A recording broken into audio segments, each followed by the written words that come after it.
This is very messianic. Would you agree, that music? It could give a man a complex. Czech Kraków. Did I get that right? Wow. Hey. It's so lovely to be back. Thank you so much. I'm learning more about you every time I come. I'm learning today that all the people who work hard, who turn up on time, they're all here, down in the front. There aren't very many of you. All the people who like to hang out at the bar near the food, you're all up at the top. It's rammed up there. I'm beginning to learn how it works in Kraków. It's a pleasure to be here. Congratulations, you built a boomtown. You built a boomtown. The question is, what are you going to do next? Because the growth is powered by many things, I know, not just the people in this room, but the people in this room and the organizations you are part of have contributed huge amounts to building a boomtown. Who would have thought? Now, when I say the word you, I'm not referring to you, 2,000 people. When I say the word you, I'm referring to you, sir, and you, madam, because this presentation is about us, each of us, what we do, what we contribute individually. So my next question is, are you stopping here, or have you got things to do? Are you stopping here? Is that a yes, or is that a no? Are you stopping here?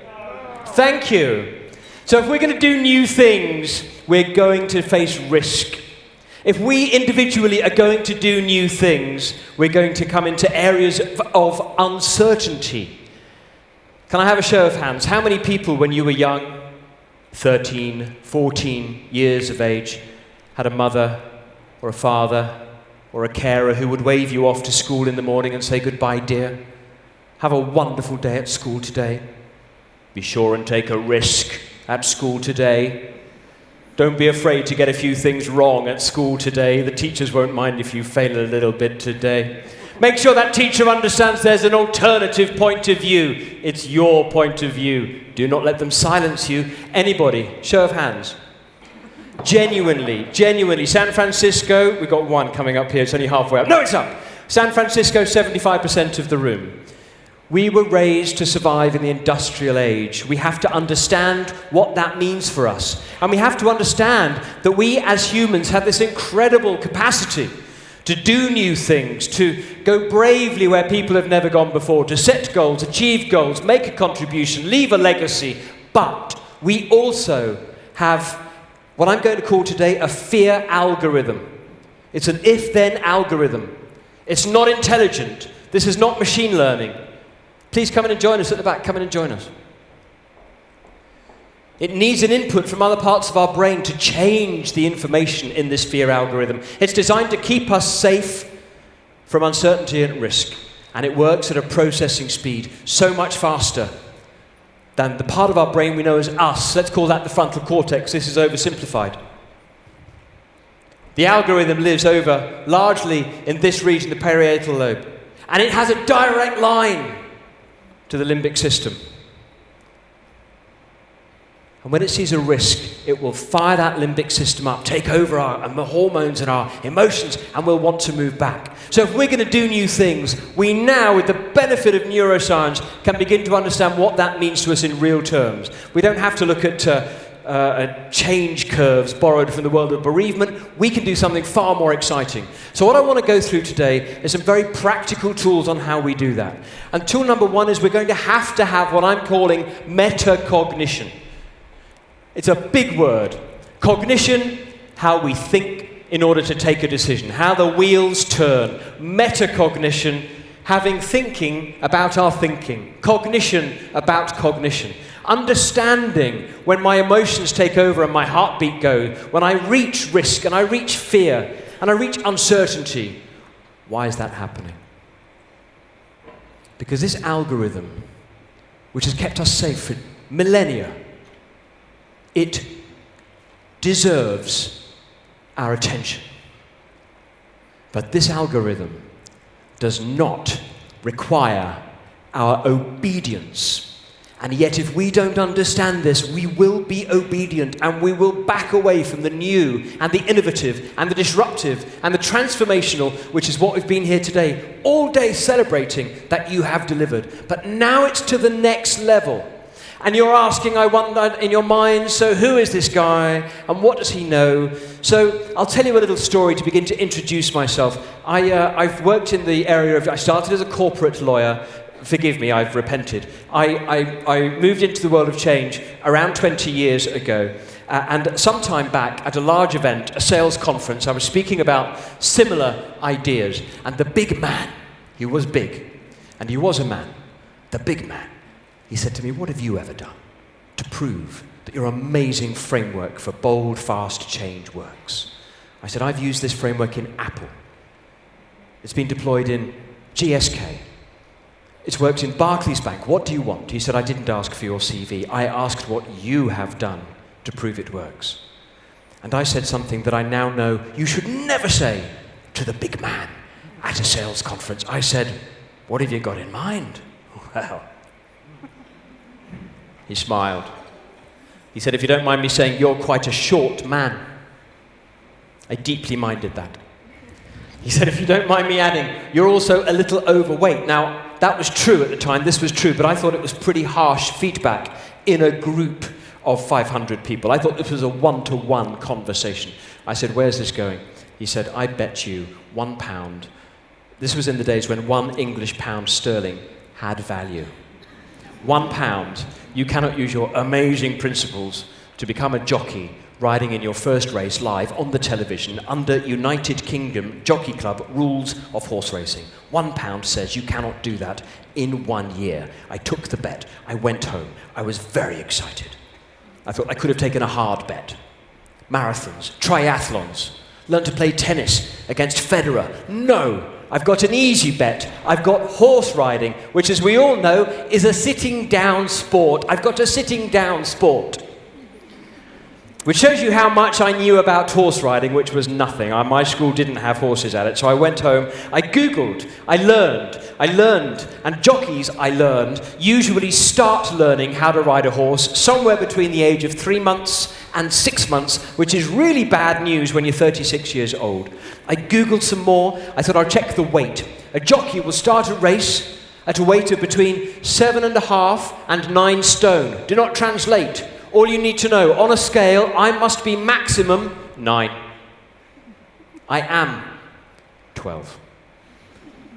This means that 25% of me has got to find a new place to live. And I've got no idea how you do this. I Googled, to make sure it was safe, I Googled jockey mortality rate. This was a bad Google, and I went to bed stressed. I woke up in the morning, I rang the only man I knew with any interest in horse racing, a man called Steve. I said, Steve, I've got 12 months to be a jockey. What's it like? He said, you won't like it. I said, why? He said, imagine you're squatting down on the seat of your motorcycle. He knew I rode a bike. I said, okay. He said, it's 3 times bigger than your bike. I said, ooh. They've taken away the brakes and they've installed a brain.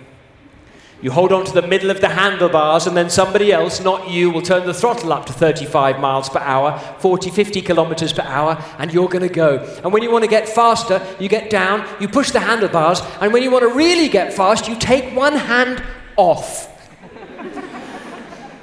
Ladies and gents, I also decided, because neuroscience was becoming so important, to test this fear algorithm at the extreme environment of 100 meters under the ocean. So I decided to take the British freediving record again to test the algorithm. How can we control and override, when safe to do so, our algorithm in order to do new things when everything in our nature says back away from the risk and uncertainty. Let's have a little look then about what those adventures look like. Jim came into the Only One Apnea Center less than 1 year ago, talking about taking a new British record. When I heard that Jim wanted to be a jockey within a year, I thought, absolutely no chance. We all thought he was crazy. 10, 9, And a big word as well for Jim Lawless, who, he's become a jockey for a bet. 7, 6, He's a motivational speaker, and best of luck to him. 3, 2, 1. We're set, they're off.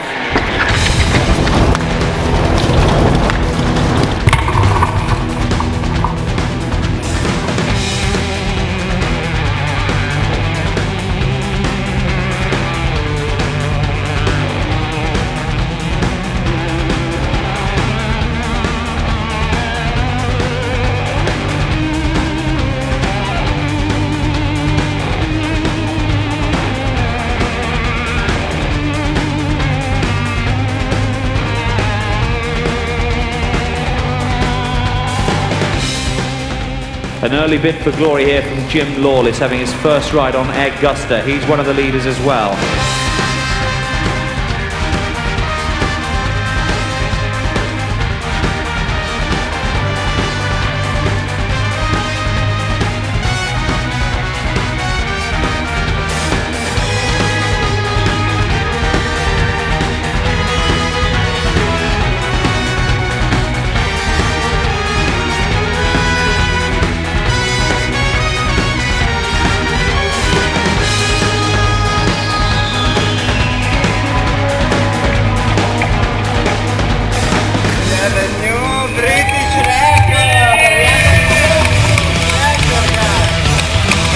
I'm joined by Jim Lawless, who's had his first ride in public today, and I can tell you it's quite a story. The diver who's broken a UK record by plunging underwater and holding his breath for more than 2 minutes.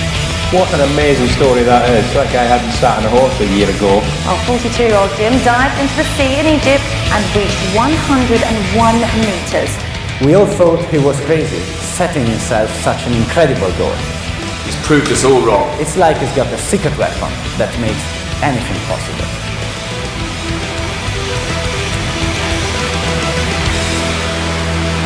So, that's very kind. Thank you very much. Thank you.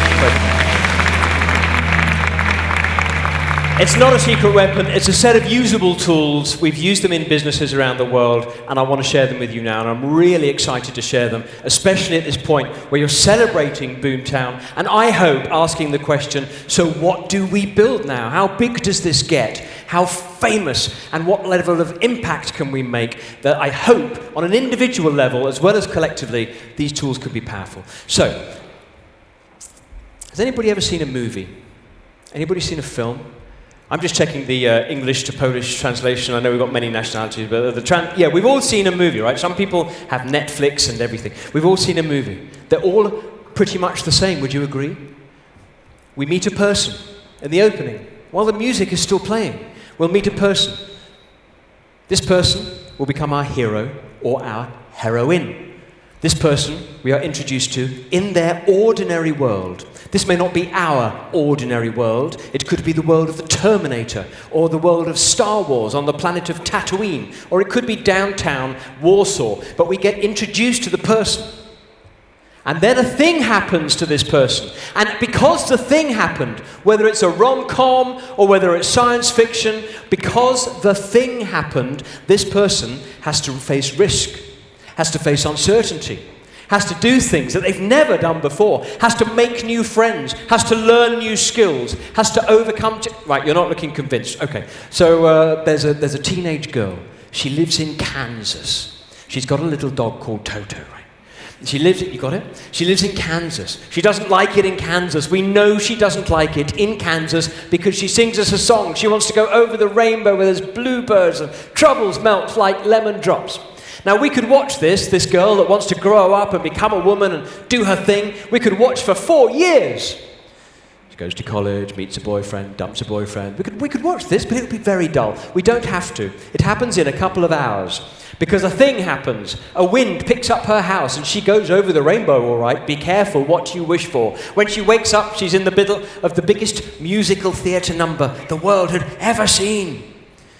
She's got to go up a yellow brick road, make new friends, learn new skills, overcome a witch with flying monkeys, ladies and gentlemen, in order to get to a wizard who will send her back to Kansas, which she didn't like, but it looks good now.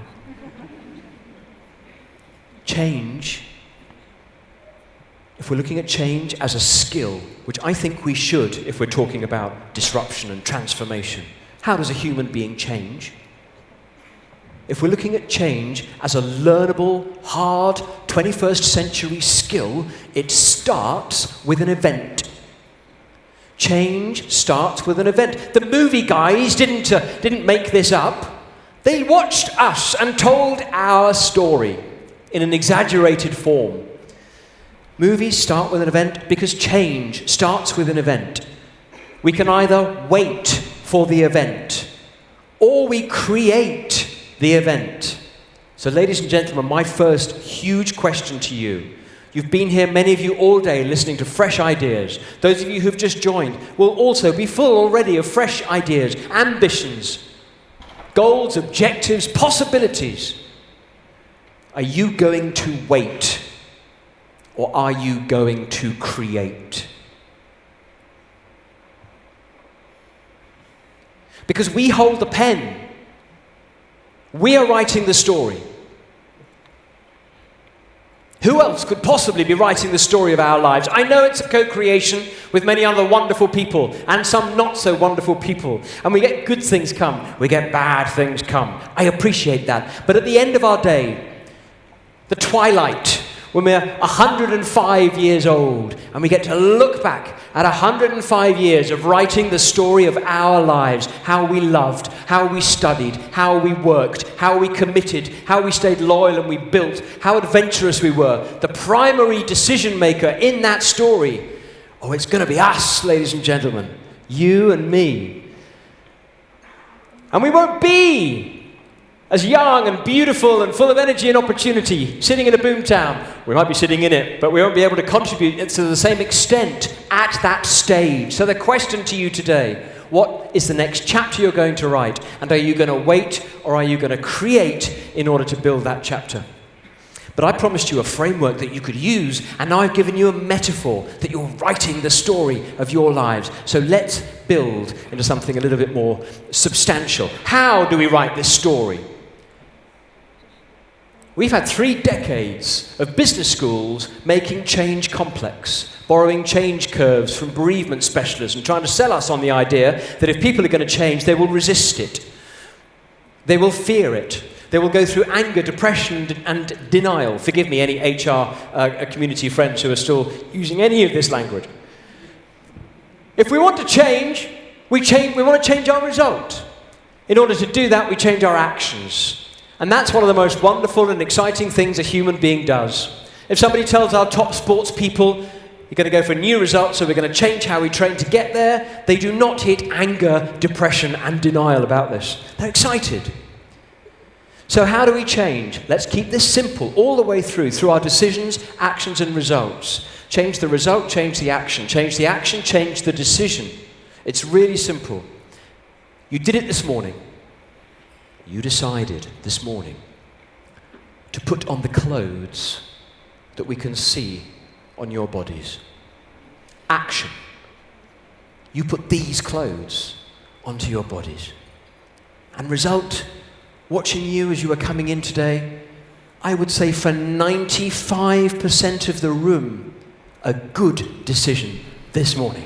A good decision. Well done. 5%. I don't know what you were thinking. Decision, action, result, right? And now you're on camera. Now you're part of Aspire 2019. We did this at school. We thought, I'd like to pass this examination, this qualification, be incredible for my future. I'd really like to pass this examination, but I've seen smarter boys and girls than me fail this. I could look stupid. I could waste my time. I could fail. Decision, action, result. The fear algorithm pushes me back, convinces me that this is not possible for me. I pass this one. I don't show up for this. I don't know if we could have passed. This isn't a presentation about how you can do anything if you set your minds to it, because that's a lie. I'm never going to beat Usain Bolt, ladies and gentlemen, over a 100-meter race, and I'm good with this. So let's deal in truths and facts. We didn't show up for something that mattered to us because the algorithm gets in the way. The fear pushes us back. What I used to refer to as the tiger. So, change starts with a decision. An event. We either create it or we wait. I'll illustrate this, because principle 1 then is to act boldly, to create the event. I'll use horse racing to show you how this can work. So I put the phone down from my friend with the 3 times too big motorcycle, and I immediately went on a diet. I thought, no more chocolate, no more sweets, no more biscuits. That'll do. 25% of me, no problem. I immediately booked a horse riding lesson. I thought, ride once a week, I will be a jockey. Fantastic. I was in the pub on the following Friday having a pie and a pint and some chips with my friends, because we all know calories cannot touch the human body on a Friday, and I'm enjoying my dinner. My friend said to me, what have you done then, jockey man, that's bold? I said, I'm on a diet apart from Friday, and I have been for a horse riding lesson. They said, this is not bold. Most of Europe will go on a diet this year, and most 7-year-old boys and girls have had a little go on a pony, a small horse. This isn't bold. Oh, hello, are you even in here? Hello, is he up there as well? Not there. I didn't know they weren't there. Said, this isn't bold. What you need to do is ring up racehorse trainers, the people on the television, the people who make jockeys, the people in the newspapers. I didn't want to ring up the people in the newspapers to help me. Do you? You built a boomtown. They'll probably help you. So I ring them, because I have to. And the algorithm takes over, and I have to override it. My heartbeat's changing, because this algorithm changes our body chemistry. Little voices of self-doubt are starting to talk to me. I pick up the phone, I ring them, they all say, no, you can't be a jockey. I said, why? Every algorithm's got data, right? Listen to the data. Listen to the data. Why can't I be a jockey? Oh, you're too old. Really? Do you know where it says that at the age of 35, you will lose the ability to ride a horse quick? Some of you already lost it. I don't know where they wrote that down. Oh, you can't be a jockey. You're too big. I know I'm too big. I know I wasn't born too big. This has taken me time and money and effort to be... If I try my effort in a different direction, I will become small again, barring a medical condition, which I don't have. And you can't ride a horse, though, but you can't ride a horse. Wait a minute. I know I can't ride a horse, but 150 years ago, everybody went to work on a horse, right? This was like the Ford Mondeo of its day. How hard can it be? Harder than a Ford Mondeo, I've got to tell you, but we can all learn new skills. I put the phone down. I thought, right, this is possible. They're giving me data. I listen to experts, but there is opinion and there is fact. As we're learning more and more on the world stage at the moment, there is opinion and there is fact. And they're not giving me fact. So I'm back with my friends. They said, give me something really bold. They said, ring 3 of the most senior people in all of British horse racing. I did not want to ring these people. I ring them up. They all say, yes, we'll help you. Within 48 hours, I'm having dinner with the most successful female jump jockey that England has ever produced. This is a jockey who races their horse at 40 miles per hour over obstacles, fences, as big as me, just to make it interesting. At the end of dinner, she says, yes, we can do this. We start on Saturday morning. Meet me here outside the restaurant. We'll go in 2 cars to my friends, the Olympic show jumper, Graham and Tina Fletcher. We'll put you onto one of their horses and we'll give you an assessment. And in 1 year, we'll have you on the racetrack. Yes? Whoa. Now, she wasn't supposed to say that. She was supposed to say, really? I'm your last chance? I don't think so, my friend. What you need to do is go home, sit on your sofa, drink beer, eat pizza, and watch Game of Thrones. And I would have said, hooray, there's your £1.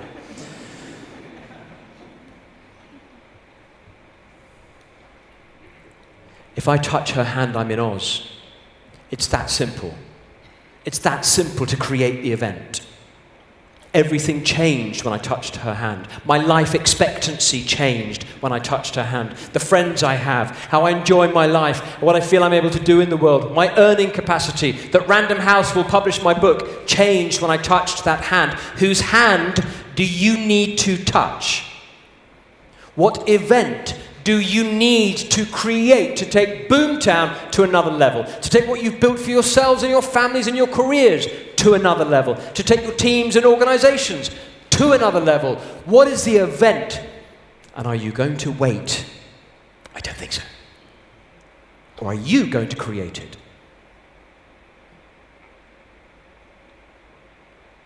And many people will be thinking, well, I will create it, but only once I pass this examination, or got that promotion, or... Stop! That's industrial age data. In the industrial age, we got it right to the satisfaction of an authority figure who knew what right looked like. We were taught that from school.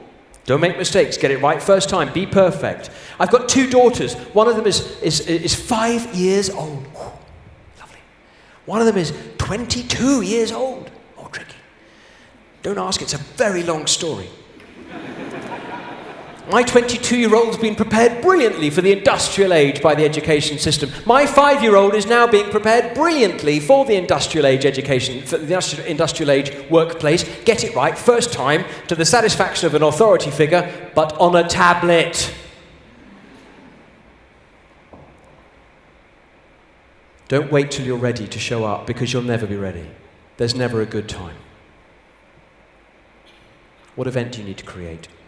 Now, we've got data. This data is designed to keep us safe. This is very important. I touched on it earlier. This algorithm of ours deserves our respect. It's kept us safe for millennia. Listen to it. But we do not have to obey it. We can push through it and override it if we can helicopter above and have metacognition. So, of course, any good algorithm is going to have data. How we perceive the world. Can't be a jockey, you're over 35. The end. Who tested the data? So the principle that comes up next is let's live in the real world. Let's test our data and be sure if we're saying we can't do something, it's not because we're scared to try or because we might get it wrong in front of everybody, because we're going to have to do that to move Boomtown on. It's because we've tested the data and this thing is, at this stage, dangerous. I'll give you an example. You're in a bar. And on the other side of the bar, you see a human being. And you like the look of this human being. This human being is popular and people are laughing and they're happy and they've got energy around them and everybody's laughing and they're good looking, let's not deny it. And you think, I want to speak to this human being. I'm going to speak to this human being. I'm assuming you're single when you're having these thoughts. You're not having drinks after a presentation because that's wrong. You think, right, I'm going to speak to the human being. I'm going to speak to the human being. I'm going to go to the bathroom. I'm just going to go to the bathroom. I'm just going to the bathroom. And somehow we arrive in the bathroom and not in conversation with the human being. Why? Because of the algorithm. We think, right, I'm going to speak to the human being. The algorithm says, bad idea. Why? That's a very attractive human being over there. I know. I don't want to seem shallow, but that was part of the initial thing. Let's face it, you're not terribly attractive, though, are you? Ah, true. Well, maybe I could use some witty, charming conversation to make up for that, based on past experience, Jim. I doubt that. Good feedback. Well, look, they've seen me coming now. What do you think I should do? Well, there's a bathroom on the left. Divert, divert, divert. And isn't life great, ladies and gentlemen? We're safe. We had a risk. Wait, that's not good enough. Risk of what? Risk of what? What is these risks that we have? What's the risk? There are only 3 types of harm a human being can come to. We need to know this if we're talking transformation, disruption, innovation, change. Only 3 types of harm. Harm 1, physical harm. Was I going to come to physical harm? I hope not. Harm 2, security, my ability to feed myself and my family. Keep us warm. No. Harm 3. Oh, wait. Reputation and ego, self-esteem, how you see me, how I see me. Oh, bingo. People fear giving a presentation much more than they fear jumping out of an aeroplane with a parachute. We fear reputation and ego harm. That is the risk that we're avoiding. We don't want to do new things, build our career, be innovative because we might get it wrong and look a little bit silly.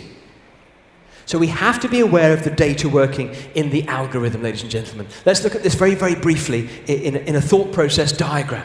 So here I've called the data beliefs. A challenge comes into our beliefs. Everything starts here. So if we can't recognize our beliefs, the data we've got about certain situations, we got a problem. The challenge comes in. Give a presentation next Tuesday at Aspire. Oh. Your colleague who was going to give it, they've got a family engagement. You're going to, let's say you've got data, 360-degree feedback data.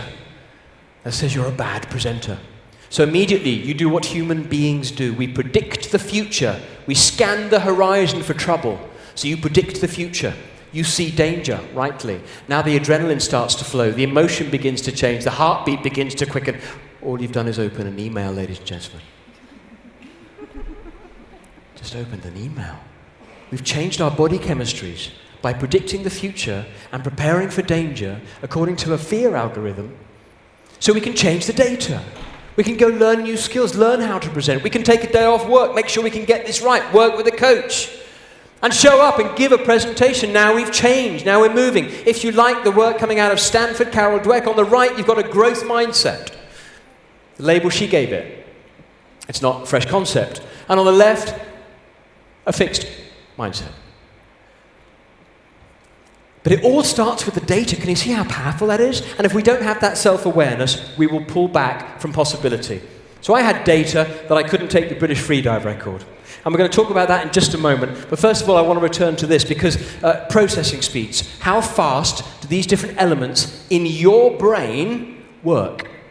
Your frontal cortex, let's give that a value of 1. Your limbic system, the whole hormone system that can flush you with a feeling of terror, the physical ability to respond. Let's give that a value of 5 times the 1 that we started with. Now let's look at the algorithm. This takes the decision. If we can't notice the heartbeat increase, which is the first symptom that the algorithm just took over, we can't override it. We've got to be aware of this, because it's bigger than us and it's more powerful than us, which is why human beings are so successful on the planet at this stage. This looks dull. Free diving. Everybody says, if you're going to go to 100 meters under the ocean, this algorithm is going to be going crazy. Let me promise you, at 100 meters under the ocean, the whole game is override the algorithm. My beats per minute, my heartbeats per minute are at around about 28:30. They are not at 120 with a nice shot of cortisone and adrenaline going through my system. Now, my algorithm does increase. The fear does come. But for me, it didn't come there. It can't, or I can't get home. I've got 100 meters to go back. I'm under 11 times the Earth's atmospheric pressure. It is 1 atmosphere change to outer space. A third to come into land at the airport. Over 30 minutes of descent in a pressurized tube. The free diver at 100 meters has just gone down to 11 times the Earth's atmospheric pressure, 33 times the aeroplane change in a wetsuit in 60 seconds. You are under a deal of pressure. But the algorithm is silent because you worked. You've done the work. It did kick off. It did get excited at the beginning because my diary's full. I'm a father, I own a house, that means I've got to do repairs, I've got 2 children, we spoke about that a moment ago, and I run a business. I don't have any time to take the British freedive record, which means I can't do it. Get real, get on with the day job. Another thing that they miss out at the business school course on change. Change happens in the schedule. You change your actions to change your results. Where do you record your actions?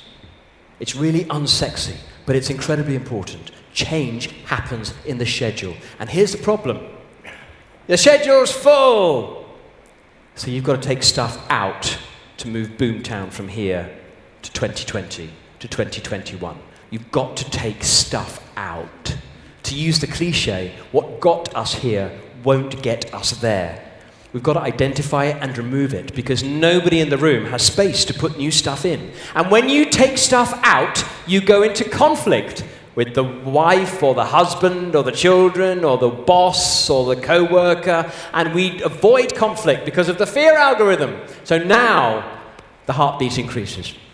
And that's why the biggest challenge in any large-scale organizational change program is people are too busy to do the new stuff. Everyone gets it. No one has to be reminded that the cheese moved. Everyone knows. Everyone knows the platform's burning and the iceberg's melting, but we haven't got the time to do the new stuff.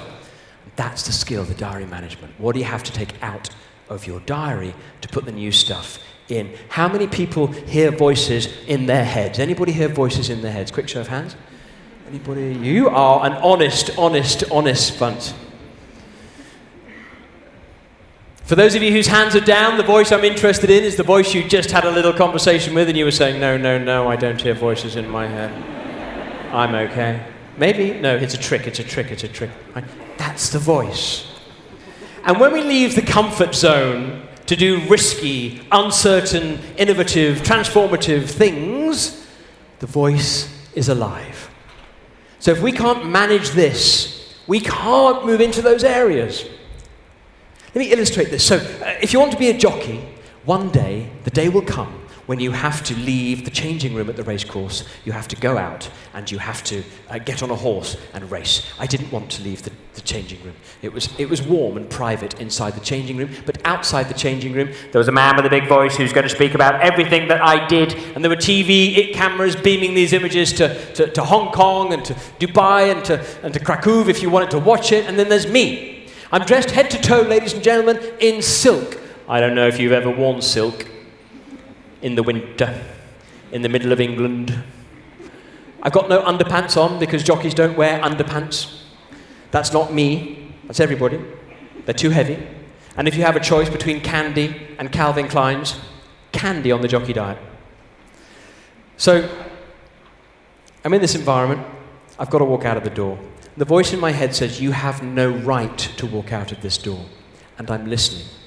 It's saying, leave through the fire escape, put your pants on, leave through the fire escape before they notice you're gone. And I'm listening. I'm going to have to deal with this. And so are we all if we're going to be proficient at changing. I leave the changing room. I ride my horse to the start of the race. It's a long way away to the start of the race. I've got to go past the starter. And the commentator starts to talk about me. And he says, going down to the start, ladies and gentlemen, number 10, Air Guster, ridden today by Jim Lawless. Jim is having his first ride here today. And in case you didn't see this morning's newspaper, he's only been riding horses for 1 year, so don't go to the bar. Ladies and gentlemen, things could be about to get very interesting on the track. Not the encouragement I was hoping for.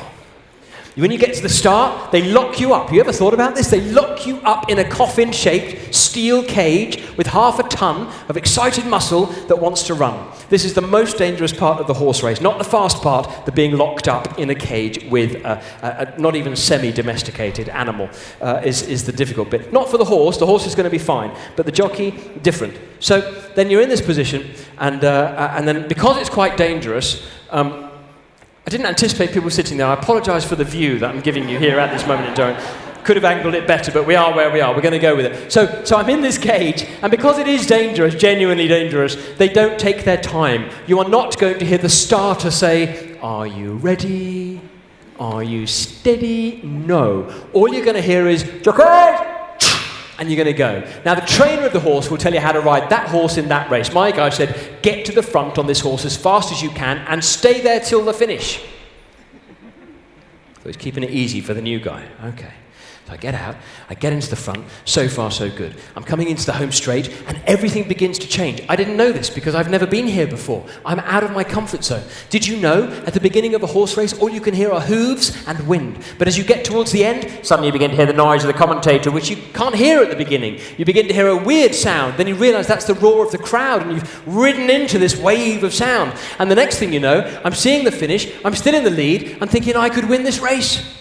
But I shouldn't have been thinking that. I should have watched these guys because they're good. They've done it before. They're coming out. 1, 2, 3. They're coming past me. 1, 2, 3. I've got to change gears in order to stay with them. You can change gear on a thoroughbred racehorse. And I thought, seeing as you've been sitting down here for a long time and you haven't yet met the fear algorithm, this is all academic, I will introduce you to it. Now, I'm going to invite you to stand up and learn how to ride a racehorse and change gears. So if you could all please stand up. Very good, very good. Noticing the part of your brain changing from frontal cortex to limbic system as you do that. Heartbeat starts to increase. No physical risk, no security risk, but reputation on the line. Very good. Feet about shoulder width apart on the floor. Turn your toes in, knees together. This is going to come out. This is the hard bit. This is coming out, this is going down. And that's the hard bit. If you feel a bit weird, you've got it exactly right. Try doing this on the television, see how you feel. Okay, so now we're just going to start, come on down. I'm going to start going up and down with the movement of the horse. Romek, you can't stand there, mate. You come out and join us. Okay, now we're going to change gear. First gear, change, get down, open, deep, and out. Come on that back. What are you doing there? Now we're going to change gear. Now we're going to start pushing out in front, really beginning to stretch out in front. Come on, Mr. Mayor, are you here? Now we're going to take one hand off. We're going to wave that hand in front, wave that hand behind. Oh, come on, a round of applause. Wonderful work.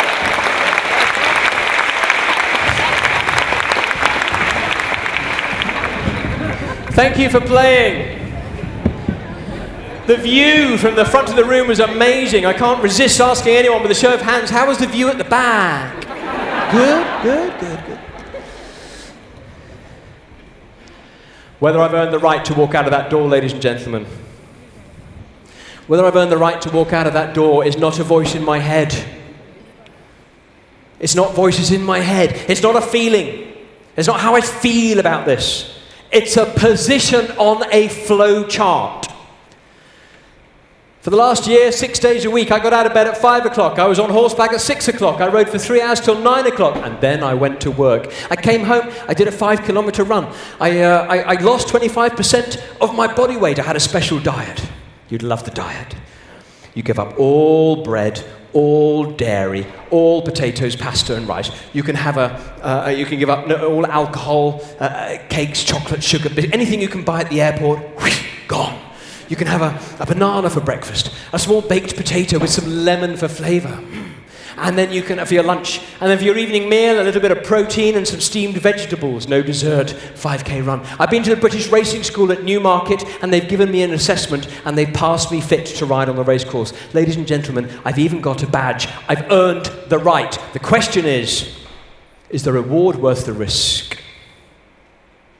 And do you have the courage to write your story, or do you want to run away?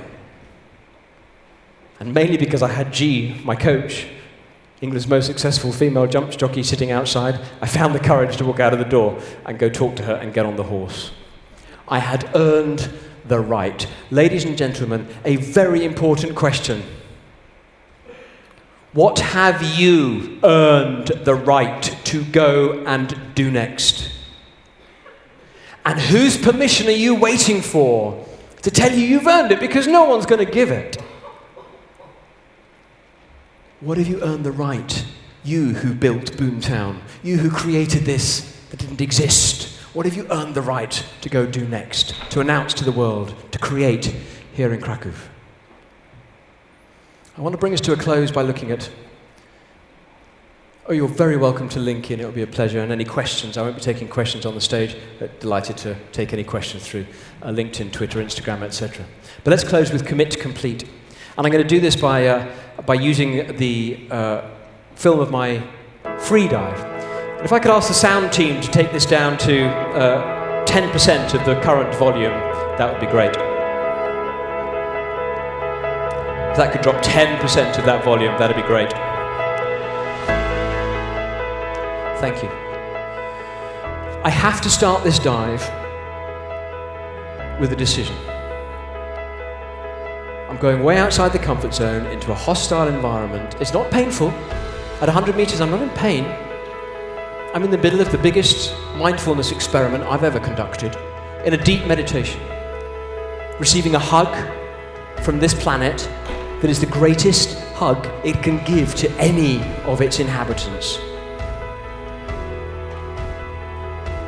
So this isn't a painful exercise, but it is a stretch for the algorithm and a stretch of my training to manage the pressure.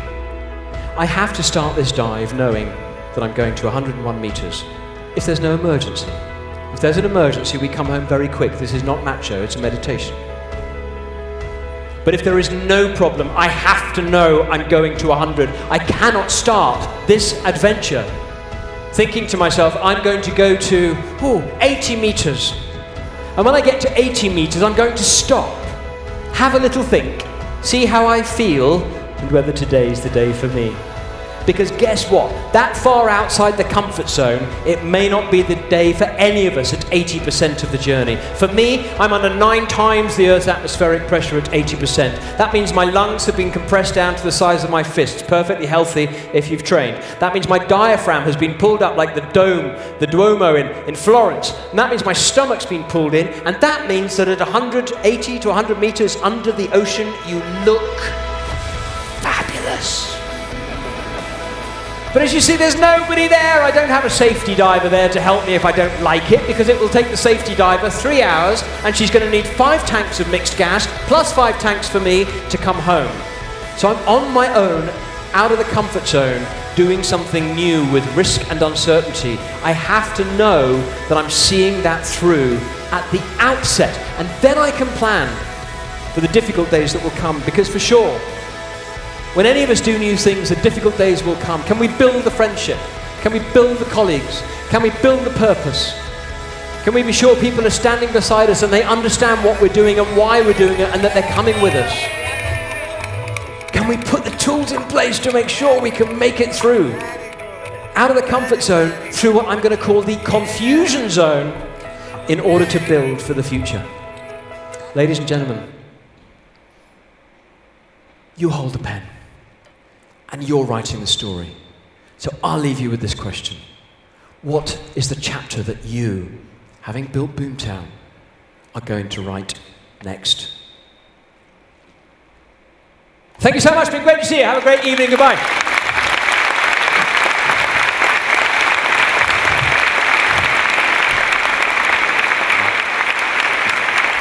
Lovely, Jim.